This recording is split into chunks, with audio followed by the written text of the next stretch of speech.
If my brother-in-law says one more word about family pooling resources, I will stop being polite about it. I said it quietly without raising my voice, standing in the doorway of my sister's kitchen while he sat at the island with his laptop open and his coffee going cold. He looked up. My sister, who had been pretending to organize the spice rack, went very still. "I'm not a resource," I continued. "I'm not a fund. And whatever you two have been planning, I want it to stop. Now." He laughed. He actually laughed. The kind of short exhale that's meant to make you feel like you're being dramatic. My sister still didn't turn around. I drove home in silence, not the peaceful kind. Before I tell you what I found out, they had already done. Drop a comment and let me know where you're watching from. I want to see how far this goes. I was 32 years old. I worked in healthcare compliance, which means my entire job was reviewing documents for inconsistencies, flagging irregularities, and making sure nothing slipped through. I was not someone who missed details. I was not someone who missed details. I was not someone who panicked. I handled things the same way every time. Find the data, verify the source, document everything, then act. My colleagues called me methodical. My mother called me cold. I called it survival. I had been living alone for 4 years in a modest one-bedroom in Charlotte that I was genuinely proud of. I had no debt. I had a solid emergency fund, a separate high-yield savings account I'd been building since I was 26, and a Roth IRA I contributed to automatically every month. I wasn't rich. I was careful. There's a difference, and it had cost me years of brown bag lunches and skipped vacations to understand it. My sister and her husband had been struggling, not quietly, loudly, constantly, in the way that eventually made every family dinner feel like a fundraiser. He had a landscaping business that never quite took off. She had gone back to school and wasn't working. The details of their money problems changed every few months, but the shape of them never did. And for a while, I helped. I paid for her textbooks 2 semesters in a row. I covered her car insurance for 6 months when things got bad. I lent him $3,000 2 years ago that he paid back to his credit in full. I thought we had an understanding, that the help was help, not an invitation. The evening I came home from my sister's kitchen, I opened my laptop out of habit more than suspicion. I always reviewed my accounts on Sunday nights. It was part of my routine, like meal prep and checking the weather. I opened my credit monitoring app first. There was a hard inquiry I didn't recognize. It had been run 4 days earlier by a company I had never heard of.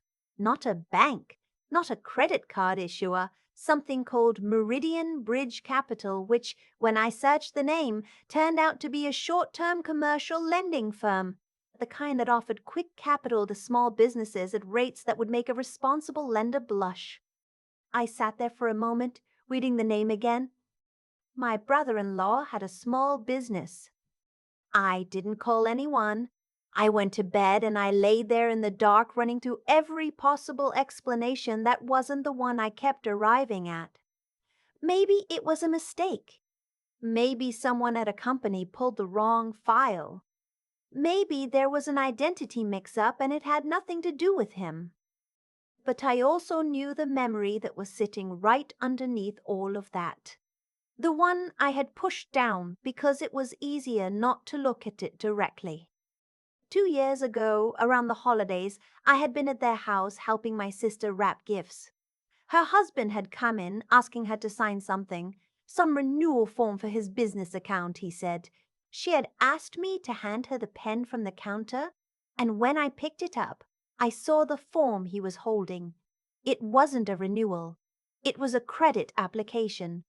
I only saw it for a second before he folded it, but I saw my name in the co-applicant field, just for a split second. I hadn't said anything. I told myself I had misread it, that it was a trick of the light or my own anxiety finding patterns that weren't there. I signed nothing. He put the form away without explaining it. We never spoke of it. I convinced myself it was nothing. It wasn't nothing. I got up at 5 in the morning and sat at my kitchen table with a cup of coffee and my laptop.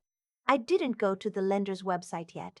I went to annualcreditreport.com, the official one, and pulled my full report. The Meridian inquiry was there. Beneath it, in the account history, was something I had not seen before. A business credit account, listed as a joint applicant account, opened 9 months ago. The primary borrower was listed under a business name I recognized immediately. It was the name of his landscaping company. 9 months. The account had a credit limit of $22,000. The current balance was $19,400. I hadn't opened this account. I hadn't been told about this account. I hadn't signed anything for this account. I was on it as a co-applicant, which meant his debt was my debt, and it had been accumulating against my name for 9 months while I was handing out textbook money and sitting at their dinner table making small talk. I did not throw my coffee cup. I did not call my sister. I opened a new folder on my desktop and I named it exactly what it was. The lender's website had an applicant portal. I typed in my email address, the one I'd used for years, the one my sister knew. The system found a profile associated with it. I clicked Forgot Password. My phone buzzed 4 seconds later with a reset code. He had used my real email. He probably assumed I never checked this particular address carefully, or that he could monitor the account before I noticed. He hadn't counted on the fact that I have every account forwarding to a single inbox that I audit weekly. I reset the password. I got in. The portal was clean and corporate-looking, the kind of interface designed to feel legitimate no matter what you were doing with it. There was a document tab. I clicked it. The original application was there, dated 14 months ago, listed co-applicant, me, listed my social security number, my date of birth, my address. The signature on the co-applicant line was mine, typed in a script font with a digital certification stamp beneath it. I had never signed this. Every digital signature platform generates what's called an audit certificate. It logs the IP address, the device, the timestamp, and the location of every interaction with the document. It exists to make electronic signatures legally binding, and it also exists, whether the people using it know it or not, to record exactly who actually signed. I opened the certificate. The signature attributed to me had been applied from an IP address I didn't recognize on a Tuesday afternoon at 1:37 p.m., 14 months ago. I pulled up my own work calendar. That Tuesday, I had been in a 7-hour compliance audit at a hospital system 40 minutes outside Charlotte. I had the calendar invite, the meeting notes, the parking receipt, and 3 email chains from that day time-stamped across the afternoon. I was not at home signing a business loan application at 1047 p.m. on a Tuesday 14 months ago. The IP address resolved, when I ran it, to a residential address. His address. My sister's address. I downloaded everything. The application, the audit certificate, the full account statement showing $19,000 in charges, most of them to suppliers and equipment rental companies I assumed were real business expenses, and a few that were not. There were several transfers out of the business account into a personal checking account. There were 2 charges to what appeared to be a travel booking site. There was a recurring monthly charge to a meal kit delivery service that I was fairly certain was not landscaping equipment. I changed the portal password and locked him out. Then I made myself eat breakfast, shower, and get dressed before I did anything else. Not because I was calm, because I have learned that the decisions you make in the first 30 minutes of finding out something devastating are the ones you regret. The decisions you make an hour later, after you've breathed and eaten and put on real clothes, are the ones that actually work. My phone rang while I was drying my hair. It was my sister. I let it ring. She called again. Then he called from his own number. I watched both calls go to voicemail and finish getting dressed. His voicemail was brief. Hey, so I actually wanted to talk to you about something. There's a thing with the business and I want to explain before you hear it from somewhere else. Can you call me back? Casual. Measured. The voice is someone who knew they'd been caught but hadn't confirmed how much I knew yet. I didn't call back. Instead, I called my cousin. She was a paralegal at a firm in Raleigh that handled civil litigation and white-collar cases. She was also the only person in my family I completely trusted because she lived far enough away from all of us to have maintained her objectivity. I told her everything. She went quiet in the way people go quiet when they're being careful about what they say next. Do not confront them yet, she said. Don't call back. Don't tip them off that you know the full scope. Do you have copies of everything? I did. Send them to me right now. And then I need you to call the FTC and file an identity theft report. Tonight. I filed the report that night. My cousin connected me the next morning with one of the partners at her firm who handled fraud cases. I had a consultation by Tuesday. The attorney, a woman who had clearly heard worse and showed it by being entirely unsurprised at anything I said, walked me through the situation methodically. The co-applicant signature was forged. The business account had been opened fraudulently in my name. The IP evidence placed the digital signature at his residence at a time I could definitively prove I was elsewhere. The ongoing charges constituted continued use of fraudulently obtained credit. There were also potential bank fraud implications in the transfers. What do you want to do? She asked. I had thought about that question a lot in the past few days. I could go to my sister directly and give them the chance to close the account and make restitution. The attorney was honest about what that would get me. Possibly the balance paid off, probably a family explosion, and no guarantee they wouldn't do something like this again. The fraudulent signature would remain. My credit would carry the damage until a formal dispute process completed, and they would know for the rest of their lives that I had let them off. Or I could wait. The new Meridian inquiry meant they were trying to open something else. Another account, maybe another loan. Larger, maybe. They were clearly counting on my name being available to them because it had been available to them for 14 months and I hadn't noticed. They were going to try again. If they apply for anything else using my information, the attorney said, and they get approved, that is an additional count. Each application is a separate act. Then I wait, I said. The call came 11 days later. My sister. She led with affection, which she always does when she wants something. How are you? I've been thinking about you. We should get dinner soon. Then I actually wanted to ask you something. You know how his business has been growing, right? He's been talking to some investors and there's this equipment loan he's trying to get finalized. It's a really good opportunity, but the lender is asking for a personal guarantor, and since you have such good credit. I let her finish. I listened to the whole thing without interrupting.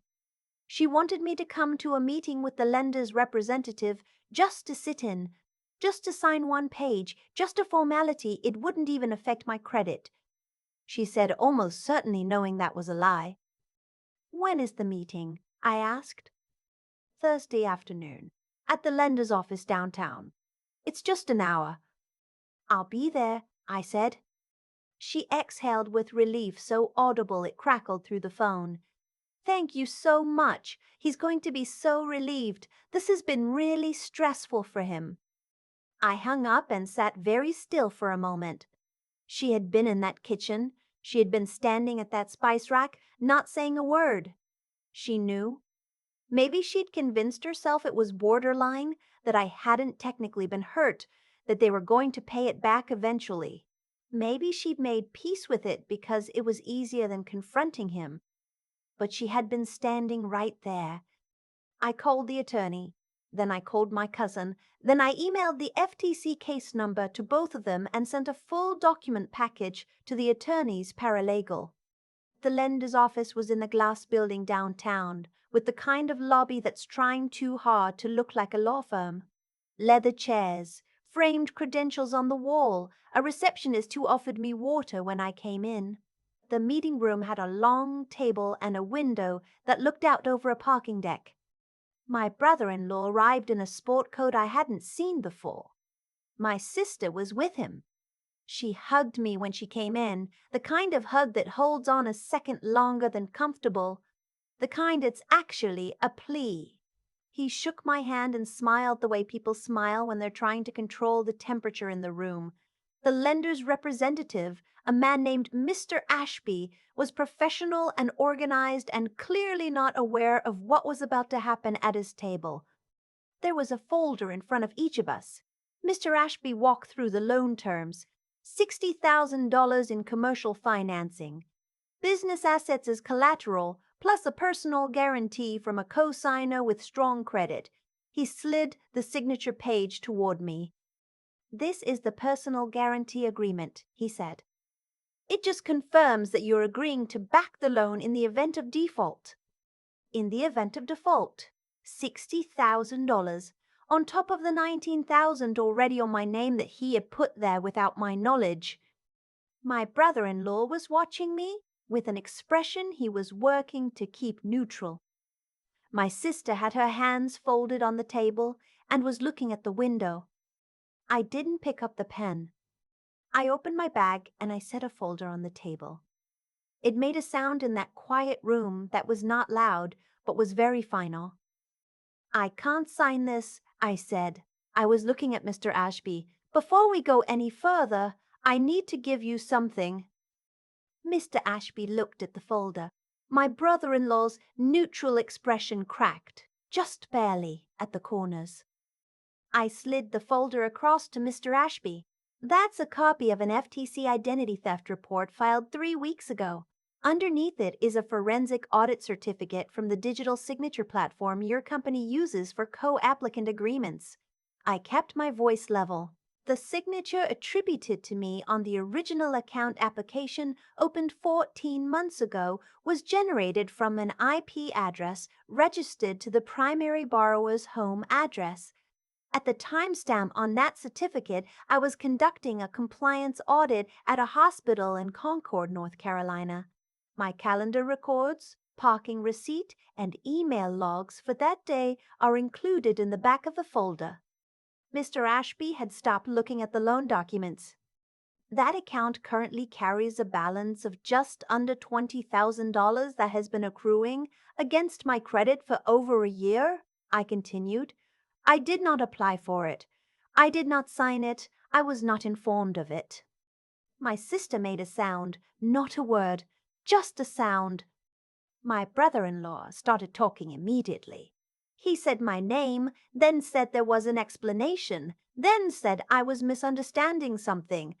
I didn't look at him. I kept my eyes on Mr. Ashby, who was now reading the audit certificate with the focused expression of someone who had just understood that the problem in the room was not the problem he'd been told to expect. "If this loan is funded," I said, "with knowledge that the original account was opened using a forged co-applicant signature, there are questions about the lender's exposure as well." I had practiced that sentence with the attorney. I knew what it would do. Mr. Ashby closed the folder. He looked at my brother-in-law. He looked at my sister. He looked at me. Then he stood up and said he needed to make a call and stepped out of the room. My brother-in-law turned to me. This time the neutral expression was gone. He told me I was being dramatic. He told me they were going to pay it back. He told me I was going to destroy everything over nothing. My sister sat very still, not looking at either of us, as if she could become furniture and not be part of this. I looked at her instead of him. "You were in your kitchen," I said. "You knew." She still didn't look at me. Mr. Ashby came back with a second person, a woman who introduced herself as the firm's compliance manager.